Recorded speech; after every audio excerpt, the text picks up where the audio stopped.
है। इसलिए कहा गया है कि प्रत्येक व्यक्ति क्रमतः या एक प्रकार से विक्षिप्त है। नूनम प्रमत्तः कुरुते विकर्म। जब मनुष्य उन्मत्त जैसा हो जाता है तो वह विषय भोग तथा इंद्रिय तृप्ति में लिप्त रहने लगता है। किंतु विषय भोग तथा इंद्रिय तृप्ति को वश में किया जा सकता है, और जब विषय भोग की इच्छा नहीं रह जाती तो मनुष्य को पूर्णता प्राप्त होती है। ऐसा तभी संभव है जब कोई पूर्ण रूपेण कृष्ण भावना भवित हो। यदवधि मम चेतः कृष्ण पादारविंदे नव नव रसाधमन्यु मन्यु अमन्यु नव नवर सधामन्युद्यतम दन्तुम आसीत् तदवधि बद नारी संगमे स्मर्यमाने भवति मुख विकारः श्रुष्टु निष्ठिवनम च। जब से मैं भगवान श्री कृष्ण की दिव्य प्रेमा भक्ति में लगा हूँ और नित्य नए आनंद का अनुभव करने लगा हूँ, तब से जब भी मैं विषय सुख के बारे में सोचता हूँ तो इस विचार पर थू थू करता हूँ और घृणा से मेरे होठ टेढ़े हो जाते हैं। विषय भोग की इच्छा तभी रोकी जा सकती है जब कोई पूर्ण रूपेण कृष्ण भावना भवित हो, अन्यथा ऐसा संभव नहीं है। जब तक मनुष्य में भोग इच्छा रहती है तब तक उसे शरीर बदलते हुए विभिन्न योनियों में विषय सुख भोगने हेतु देहांतर करना पड़ता है। भले ही योनियां या रूप बदल जाएं, किंतु विषय भोग व्यापार तो जैसे का तैसा रहता है। इसलिए कहा गया है, पुनः पुनश्चर्वित चर्वणानाम। जो लोग विषय भोग में अत्यधिक लिप्त रहते हैं वे देहांतर करते रहते हैं और उनका एक ही व्यापार रहता है, चबाए हुए को पुनः चबाना, अर्थात कुकुरों सुकुरों या देवताओं की तरह विषय सुख का स्वाद लेना। क्या कर लेते हो श्वेता, काफी देर हो गई। हाँ जी। तो यदु ने उत्तर दिया, हे पिताजी, यदि आप भी तरुण पुरुष थे किंतु आपने वृद्धावस्था प्राप्त कर ली है, किंतु मुझे आपका बुढ़ापा तथा जर्जरता तनिक भी मान्य नहीं है, क्योंकि भौतिक सुख का भोग किए बिना कोई विरक्ति प्राप्त नहीं कर सकता। तात्पर्य, भौतिक भोग से विरक्ति ही मानव जीवन का चरम लक्ष्य है। इसलिए वर्णाश्रम व्यवस्था अत्यंत वैज्ञानिक है। इसका लक्ष्य मनुष्य को भगवत धाम वापस जाने की सुविधा प्रदान करना है, जिसे समस्त सांसारिक संबंधों का परित्याग किए बिना प्राप्त कर सकना असंभव है। श्री चैतन्य महाप्रभु ने कहा था, निष्किंचयस्य भगवद भजनो अनमुख्यस्य। जो भगवत धाम वापस जाना चाहता है उसे निष्किंचन होना चाहिए, निश्चय निश्चित होना चाहिए, अर्थात भौतिक भोग के बारे के सारे आकर्षणों से मुक्त होना चाहिए। ब्राह्मण पश्चिमा श्रेय में पूर्ण विरक्ति हुए बिना ब्रह्म में या भक्ति में स्थिर नहीं हुआ जा सकता। ब्रह्म पद पर ही भक्ति की जा सकती है। अतएव जब तक मनुष्य ब्रह्म पद को प्राप्त नहीं कर लेता तब तक वह भक्ति में नहीं लग सकता। अर्थात दूसरे शब्दों में भक्ति में संलग्न व्यक्ति पहले से ब्रह्म पद पर रहता है। माम च योभिविचारेणे भक्ति योगेन सेवते सगुणान समतीतयान ब्रह्म भूताय कल्पते। जो पूरी तरह भक्ति में लगा रहता है, जो किसी भी परिस्थिति में पतित नहीं होता, वह तुरंत ही प्रकृति के गुणों को पार करके ब्रह्म पद को प्राप्त होता है। भगवद गीता 14.26। अतएव जिसे भक्ति प्राप्त हो जाती है वह निश्चित रूप से मुक्त हो जाता है।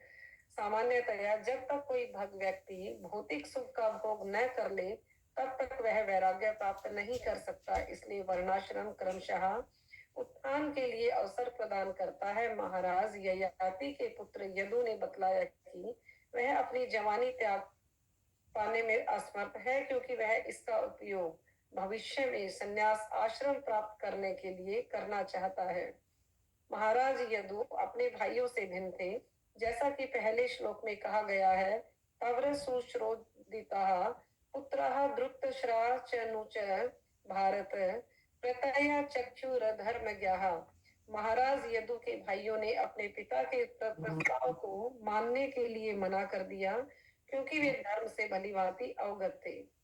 उन आदेशों को स्वीकार करना जो धर्म का अनुसरण करते हैं, विशेष रूप से पिता के आदेशों का पालन अत्यंत महत्वपूर्ण है। अतएव जब महाराजा यदु के भाइयों ने अपने पिता के आदेश को नहीं माना तो वह सचमुच धर्म विरुद्ध था। किंतु राजा यदु द्वारा निषेध धर्म सम्मत था, जैसा कि दशम स्कंद में कहा गया है। यदोश्र च धर्मशीलस्य, महाराज यदु धर्म के सिद्धांतों से पूरी तरह अवगत थे।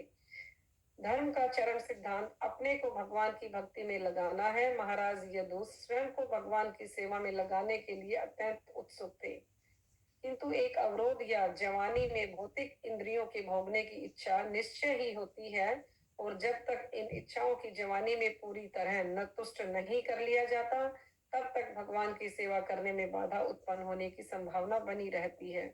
हमने वास्तव में देखा है कि ऐसे अनेक सन्यासी जो अपरिपक्वावस्था में संन्यास ग्रहण कर लेते हैं, अपनी भौतिक इच्छाओं को तुष्ट न किए रहने के कारण विचलित होकर भ्रष्ट हो जाते हैं। इसलिए सामान्य नियम यह है कि संन्यास के पूर्व गृहस्थ जीवन तथा वानप्रस्थ जीवन बिताया जाए और अंत में संन्यास ग्रहण करके भगवान की सेवा में पूरी तरह संलग्न हुआ जाए। महाराज यदु अपने पिता के आदेश को मानने और वृद्धावस्था के बदले जवानी देने के लिए तैयार थे, किंतु उन्हें विश्वास था कि यह जवानी उनके पिता लौटा देंगे। लेकिन इस आदान प्रदान से उनकी अन्यायन भक्ति में विलंब होता, अतः वे अपने पिता की वृद्धावस्था को स्वीकार नहीं करना चाहते थे, क्योंकि वे निर्विघ्न स्वतंत्रता चाहते थे। साथ ही यदुवंशियों में ही भगवान कृष्ण को जन्म लेना था, और महाराज यदु उत्सुक थे कि भगवान का प्रकाट्य यथासंभव शीघ्रातिशीघ्र हो। इसलिए उन्होंने अपने पिता के प्रस्ताव को अस्वीकार कर दिया। यह धर्म विहीन नहीं था, क्योंकि यदु का उद्देश्य भगवान की सेवा करना था। चूंकि यदु भगवान के आज्ञाकारी दास थे, इसलिए कृष्ण ने उनके वंश में जन्म लिया। जैसा कि कुंती की प्रार्थना से पुष्टि होती है, यदोह प्रिय सयान वयाये, यदु कृष्ण को अत्यंत प्रिय थे, अतएव वे यदु वंश के में अवतार लेने के लिए उत्सुक थे। निष्कर्षतः महाराज यदु को अधर्मज्ञ नहीं मानना चाहिए, जैसा कि अगले श्लोक में उनके भाइयों के लिए कहा गया है। वे यदु 4 सनक कुमारों चतुहु सन की भांति थे, जिन्होंने उत्तम कार्य के लिए अपने पिता ब्रह्मा के आदेशों को ठुकरा दिया, क्योंकि चारों कुमार ब्रह्मचारी के रूप में भगवान की सेवा करना चाहते थे। इसलिए उनके द्वारा पिता की आज्ञा को न मानना अधर्म था। हे महाराज परीक्षित, ययाति ने इसी तरह अन्य पुत्रों से अर्थात तरबसु, द्रुहुतु तथा अनु से वृद्धावस्था के बदले अपनी जवानी देने के लिए निवेदन किया, लेकिन वे सभी अधर्मज्ञ थे। इसलिए उन्होंने सोचा कि उनकी नाशवान जवानी शाश्वत है, अतः उन्होंने अपने पिता के आदेश को मानने से मना कर दिया। तत्पश्चात राजा ययाति ने पुरु से, जो अपने इन तीनों भाइयों से उम्र में छोटा था किंतु अधिक योग्य था, इस तरह निवेदन किया, हे पुत्र, तुम अपने बड़े भाइयों की तरह अवज्ञाकारी मत बनो, क्योंकि यह तुम्हारा कर्तव्य नहीं है। गुरु ने उत्तर दिया, हे महाराज, ऐसा कौन होगा जो अपने पिता के ऋण से उऋण हो सके। मनुष्य को पिता की ही कृपा से मानव जीवन प्राप्त होता है, जिससे वह भगवान का संगी बनने में सक्षम हो सकता है।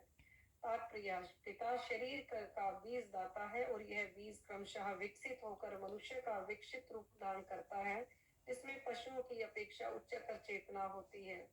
इस मनुष्य शरीर से मनुष्य स्वर्ग जा सकता है, और यदि कोई कृष्ण भावनामृत का विकास करे तो वह भगवत धाम वापस जा सकता है। यह महत्वपूर्ण मानव शरीर पिता के अनुग्रह से प्राप्त होता है, अतएव हर व्यक्ति अपने पिता का ऋणी होता है।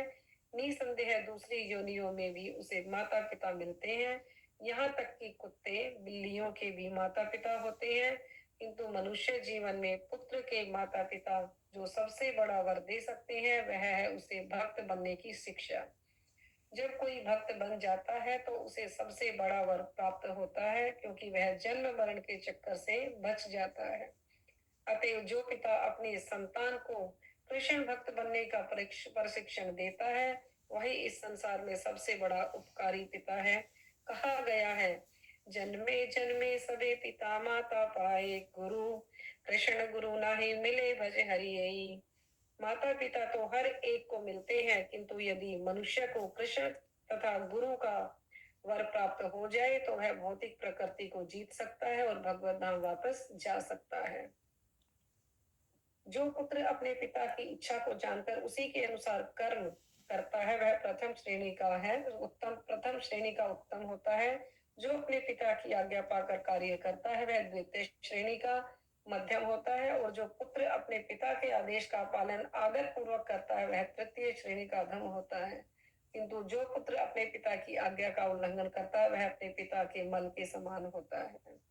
तात्पर्य ययाति के सबसे छोटे पुत्र पुरु ने तुरंत ही अपने पिता के प्रस्ताव को मान लिया और क्योंकि वह छोटा होने पर भी अत्यंत योग्य था। पुरु ने सोचा मुझे तो पिता के प्रस्ताव को उनके कहने के पूर्व ही मान लेना चाहिए था, किंतु मैंने ऐसा नहीं किया। अतः मैं उत्तम श्रेणी का पुत्र नहीं हूँ। मैं तो मध्यम कोटि का पुत्र हूँ, किंतु मैं अधम श्रेणी का पुत्र नहीं बनना चाहता जो पिता के मल के समान होता है। एक भारतीय कवि ने पुत्र और मूत्र के बारे में कहा है, पुत्र का अर्थ होता है बेटा और मूत्र का अर्थ होता है पेशाब।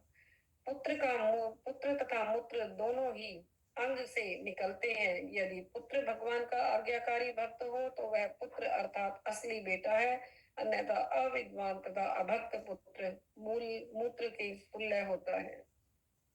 अभी 27 हो गए, इसमें एक और ले लेते हैं। सकता हूँ और कहो तो आप बस है जी, जी थोड़ा सा ही रह गया फिर मैं कर देता हूँ प्लीज।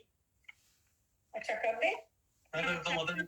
गोस्वामी ने कहा, हे महाराज परीक्षित, इस प्रकार पुरु अपने पिता ययाति की वृद्धावस्था को ग्रहण करके अत्यंत हर्षित था।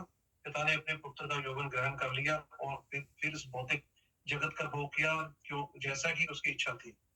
तत्पश्चात राजा ययाति 7 द्वीपों वाले विश्व का शासक बन गया और प्रजा पर पिता के तुल्य शासन करने लगा। क्योंकि उसने अपने पुत्र का यौवन ले लिया था, अतः उसकी इंद्रियां अक्षुब्ध थी और उसने जी भरकर भौतिक सुख का भोग किया। महाराज ययाति की पत्नी देवयानी अपने मन वचन शरीर तथा विविध सामग्री से सदैव एकांत में अपने पति को यथासंभव अपार दिव्य आनंद प्रदान करती रही। राजा ययाति ने विविध यज्ञ संपन्न किए और उनमें उन्होंने समस्त देवताओं के आलय एवं समस्त वैदिक ज्ञान के लक्ष्य श्री भगवान श्री हरि को तुष्ट करने हेतु ब्राह्मणों को प्रचुर दक्षिणाएं दी। भगवान वासुदेव जिन्होंने विराट जगत की सृष्टि की है अपने आप को सर्वव्यापक रूप में प्रकट करते हैं। जिस प्रकार आकाश बादलों को धारण करता है, जब इस सृष्टि का समारोह हो जाता है तब समस्त वस्तुएं भगवान श्री विष्णु के में प्रवेश पाती हैं और समस्त वेद प्रभेद समाप्त हो जाते हैं। जैसा कि समय श्री भगवान ने श्री भगवद गीता में कहा है, बहुनाम जन्म मानवते ज्ञानवान मां पर्वते वासुदेव सर्वमति सर्वात्मा सद्गुण। अनेक जन्म मरण के पश्चात जो वास्तव में ज्ञानी है वह मुझको ही समस्त कारणों का कारण जानते हुए मेरी शरण में आता है। ऐसा महापुरुष अत्यंत विरला होता है। भगवान वासुदेव शुद्ध ब्रह्मा है और हम में समस्त वस्तुएं उन्हीं में रहती हैं और अंत में सब कुछ उन्हीं में प्रवेश कर जाता है। वे प्रत्येक के हृदय में स्थित है। सर्वस्य चाहम हृदयम सन्निविष्टि। उन्हीं से समस्त वस्तुएं उद्भूत है। किंतु समस्त भौतिक वस्तुएं क्षणिक तथा नाशवान है। स्वप्न माया तथा मूर्त क्षणिक है। इसी प्रकार समस्त भौतिक सृष्टि भी क्षणिक है, लेकिन पूर्ण पुरुषोत्तम भगवान वासुदेव जो शुद्ध ब्रह्म है शाश्वत है। महाराज ययाति ने उन श्री भगवान की निष्काम भाव से पूजा की जो प्रत्येक के हृदय में नारायण रूप में स्थित है और सर्वत्र विद्यमान रहकर भी भौतिक आंखों से अदृश्य रहते। यद्यपि राजा ययाति ऊपर से भौतिक भोग के अत्यंत इच्छुक प्रतीत होते थे, किंतु अंत मन से वह श्री भगवान के नित्य दास बनने के इच्छुक थे। यद्यपि महाराज ययाति संपूर्ण विश्व के राजा थे और उन्होंने 1000 वर्षों तक अपने मन तथा 5 इंद्रियों को भौतिक संपदा को भोगने में लगाया, किंतु वे संतुष्ट नहीं हो सके। कदर इंद्रियां अर्थात अशुद्ध इंद्रियों को शुद्ध किया जा सकता है। यदि इंद्रियों और मन को कृष्ण भावना अमृत में लगाया जाए, सर्वोपाधि विनी मुक्तम तत्पर निर्मलम, मनुष्य को समस्त उपाधियों से मुक्त हो जाना चाहिए। जब तक मनुष्य अपने आप को भौतिक जगत का भोक्ता मानता है तब तक उनकी इंद्रियां अशुद्ध रहती हैं। किंतु जिस क्षण से उसे अध्यात्मिक अनुभूति हो जाती है और वह अपने आप को श्री भगवान के दास के रूप में पहचानने लग जाता है, तो उसकी इंद्रियां तुरंत शुद्ध हो जाती हैं। शुद्ध की हुई इंद्रियों को श्री भगवान की सेवा में लगाना भक्ति कहलाता है। ऋषिकेशम भक्ति उच्चनते, कोई भले ही हजारों वर्षों तक इंद्रियों का भोग क्यों ना करे, जब तक वह इंद्रियों को शुद्ध नहीं कर लेता तब तक वह सुखी नहीं हो सकता। इस प्रकार श्रीमद् भागवतम के नवम सकंद के अंतर्गत राजा ययाति को यौवन की पुनः प्राप्ति नामक 18वें अध्याय के भक्ति वेदांत तात्पर्य पूर्ण हुए। Hare Krishna. Hare Krishna. Thank you so much प्रभु। सबने रीडिंग करी है, जिसने करी है वो भी, ना करी वो भी। थैंक यू सबका।